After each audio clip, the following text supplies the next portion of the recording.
So this paper or presentation is this is the explanandum. We have an enormous credit expansion since 71. And we don't have the major crisis. We don't have the hyperinflation. We don't have the collapse which would come about from the Austrian business cycle theory.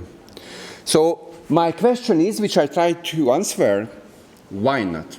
And how we could explain this within the framework of Austrian economics. And what I'm trying to do in this presentation is recover some thoughts of Karl Menger, who was the founder of the Austrian Economics School, which thoughts has disappeared or went into oblivion, and we have a much more rigid system, I think, than the original Mengerian thought would suggest. So how I work, I try to show how the original Mengerian framework has been changed during the history of our economic thought. Now, of course, Menger was very optimistic about market economy. He thought this is a beatific circle, continuous progressive development of knowledge extension and need. There is a division of labor, capital accumulation. There shouldn't be any major crisis. If there is crisis, the market is here and will solve the problems. He saw that credit is beneficial phenomenon, and he didn't investigate the business cycles. It was left to the next generation of Austrians to put forward their ideas. There are three major figures here. One is Knut Wicksell, who represented a bridge between Böhm-Bawerk and the next generation, Schumpeter and Mises. And I will show in this paper how Schumpeter and Mises developed within the Mengerian framework their theories, and how they modified to a certain extent the original Mengerian framework, which came about that we have a much more rigid explanation of crisis than it would be in Mengerian framework. Now, Knut Wicksell was very important, because practically modern central banking is based on Knut Wicksell. Keynes is based on Knut Wicksell, and Schumpeter and Mises also. I mean, he was the first who dealt with bank credit. And he said, bank credit in the banking system is liberated from the given supply of savings. Credit creation is not subject of supply and demand. But he discovered is the linkage between credit expansion, interest rate, profit, and prices, in inflation and deflation. And he said, if interest rate lower than profit rate, we have inflation. If interest rate is higher than profit rate, then we have deflation.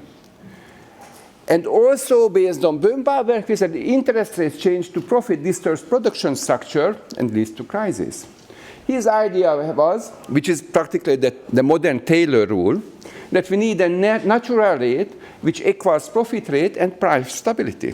And we don't have major crises.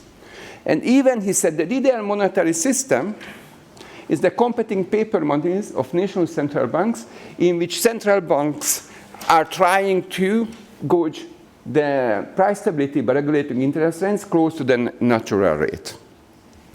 Now, this was the starting point for Schumpeter. He said, under the Wicksell impact, what our modern banking system is doing, they are creating money out of air. Credit created by banks are not subject of supply and demand, as supply creates its own demand. He said, because what he says that, and even he says, as contrary to Wicksell, this is not causing inflation. Because what is happening? Credit is lent to entrepreneurs, to innovative entrepreneurs producing new products to the market, so there's inflation only short term, because sooner or later is arriving the new product, and this is balancing the credit expansion. He has a small note that maybe consumer credit creates inflation in the long term. Of course, he was aware of there are cycles. So he thought under the impact of Friedrich von Wieser, he was his teacher, that he had a concept that the state is a benevolent state, and the state has the role, as market couldn't regulate credit outflow, the state has to do something with this, and state has to lessen the cycles. Even he advocated fiat money creation by the government for helping innovation. So contrary to him came Mises. He had the fiduciary media is the same kind as the credit created by the banks out of air. But contrary to Schumpeter, he took into account, under the influence of Wicksell, that credit creation is happening through reduction of interest rate. And then say, because central banks or banks are lowering the interest rate, this is misleading as entrepreneurs. Here comes the boom market impact, more capital intensive and longer investments, illusion of profit, misallocation of capital, malinvestment. And arguing against Schumpeter, he used a metaphor. The modern credit system is like selling ticket into a room whose perimeters are given. One can issue as many tickets as wishes, but the physical space of the room remains the same.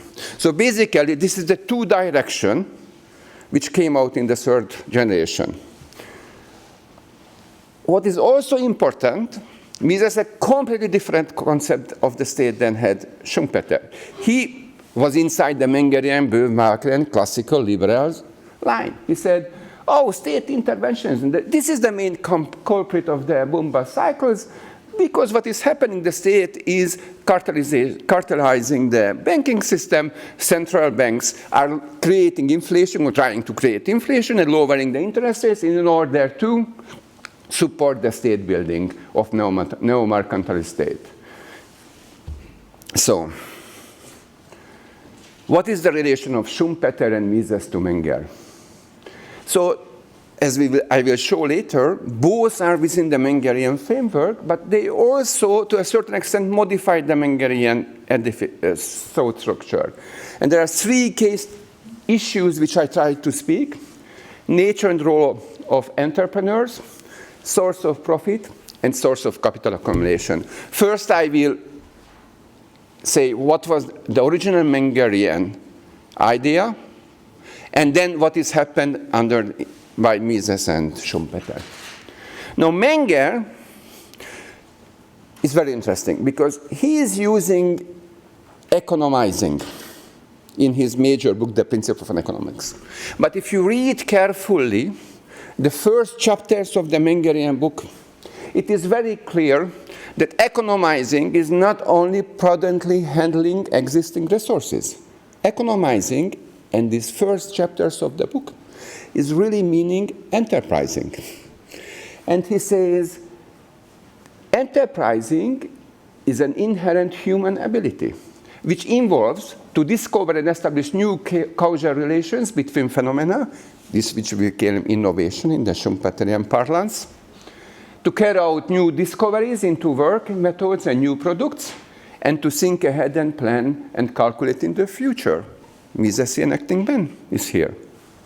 And he said, there are two intervening characteristics of the enterprising person, all of us enterprising person. This is an inherent human trait, knowledge extension, and ever-increasing need and aspirations. And this is the two factors which is driving marketization, which requires distribution of work. I have 5 minutes. Which leads to a disequilibrium world. I'm just speeding up. Also, he makes a distinction between enterprise and entrepreneurship. Enterprising is a human ability. By entrepreneurs, those who are using capital. Now, here is very interesting, the profit. I don't have enough time to tell, but I'm running.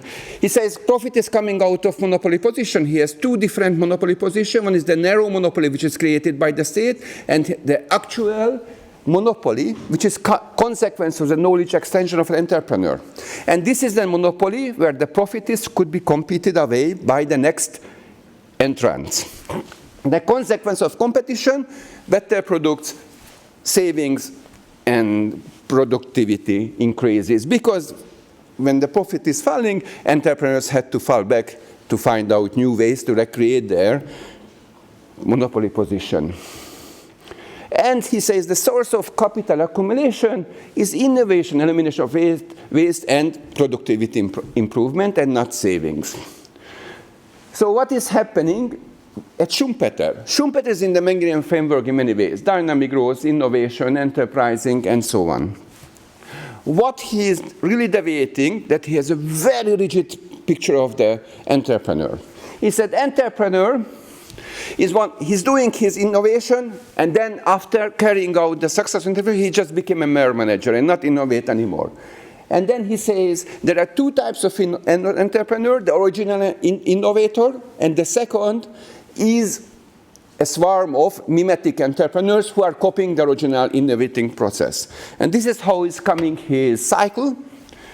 Innovative entrepreneur introduces a new product, profit, this is like achieving a Mengerian actual monopoly. He doesn't use this word, but practically this is the meaning. Then comes a swarm of mimetic entrepreneurs who are copying the product, prices goes down, collapse, banking crisis, deflation, which creates a new opportunity for a new generation of entrepreneurs. So he has a very rigid system, but he needs this in order to give a cycle theory. What is happening with Mises? He is also the kind of dynamic growth acting man, we know this. Now, what is interesting in the Misesian framework, because he tries to show that entrepreneurs are misled by lowering of the interest rates by the banking system or of the central banks. He is in his concept of entrepreneur, he de-emphasizing innovation, and he's putting the emphasis on anticipation of changing data and consumer preferences. Similarly, accumulation of capital is due rather to savings before the economic action, and not on savings due to the innovation during and as a consequence of economic action. So he is taking back the role of entrepreneur as innovator in order to show them as a subject of bank policies. So we have two lessons of this. One is, if we believe in the original Mengerian entrepreneurship concept, then there is a much wider room for sustaining the current credit inflation. To use the metaphor of Mises, it's not only happening that there is a credit inflation selling new and new tickets to the room, but in the meantime, entrepreneurs are busy to enlarge the room and add new rooms to the existing room. Just 1 minute. So there is a much broader prospect for going ahead. And the second is, the real problem is the current system, that the circular switches of the credit creation is really not only serving entrepreneurs, but is really serving the state interest. And to serve the political leaders to ensure the re-election through patronage, which is given not only the population, but to business people also, and to enterprises. So what is happening now, that this increasing interventionism has created a paternalistic state on the back of credit creation, which corrupts both the voters and the entrepreneurs with neo-mercantilist policies. So we have a kind of very thin balance between the mixed economy, credit expansion nurturing entrepreneurial activities, and at the same time the increase of state services towards the people and the control of greedy business.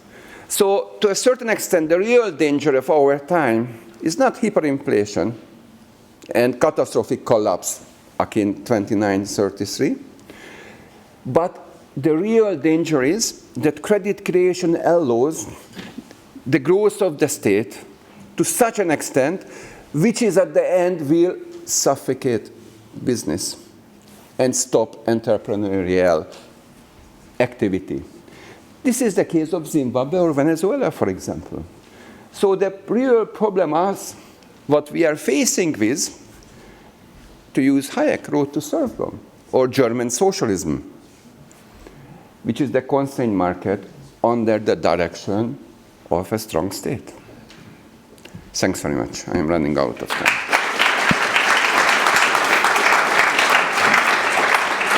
Thank you, Andras, for a very rich and fascinating presentation. And again, we only have time for one quick question, but please make it a good one. So who wants to have a go? Was that too much to ask? Okay.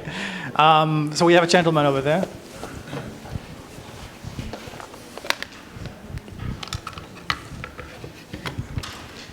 Hi, thank you. Given the fact that in the 19th century, I mean, Menger, Mises, Schumpeter as well, and pertaining mostly to standard mainstream economics, investment and credit expansion is always tied to real investment and new products. And instead of going into real goods, yeah, there has been a dramatic shift towards services and intangibles. Starting in the late 1980s, if I remember well, with the buyback boondoggle, yeah, where you have just, you take credit to buy your stocks and you drive up prices. The next thing was the roaring 90s, which created quite a lot of new technology and breakthroughs, yeah. At the same time that a lot of firms were investing, I mean, more or less into thin air. And that explosion has continued unabated until now. And then you're talking about potential black swans which have been defined not as black swans but as the notorious white swans. Yeah, maybe this is true, but I really think our real problem is the passivating state. I mean, we build up a huge state which is controlling half of the economy, which is practically, through the welfare state, is passivating our population, and we are all becoming not the slave, because we are not anymore slave. We are became patronized by the state, which allows us, to a certain extent, for a while, a very good life. But we are feeling the competitive pressure, for example, for China. The main difference, just to relate your wonderful presentation yesterday, the main difference that we're using this credit creation to sustain our welfare state to a large extent. What the Chinese are doing, they are creating productive enterprises based on our credit creation. They only have to be careful about one thing, not to have more credit creation that we are creating. And they put into productive enterprises. We see the difference. So I think the real issue is, and to use the Schumpeter, our real problem is that we have a big consumer, which is the state, which is very inefficiently, highly corrupt way, for political purposes, is supporting credit creation, which mainly at the moment is still balanced by this wonderful entrepreneurial flourishing which we are here. And we are okay, I think we're going to have to leave it here, unfortunately. Yeah, but thank you very much. And let's give a warm hand of applause for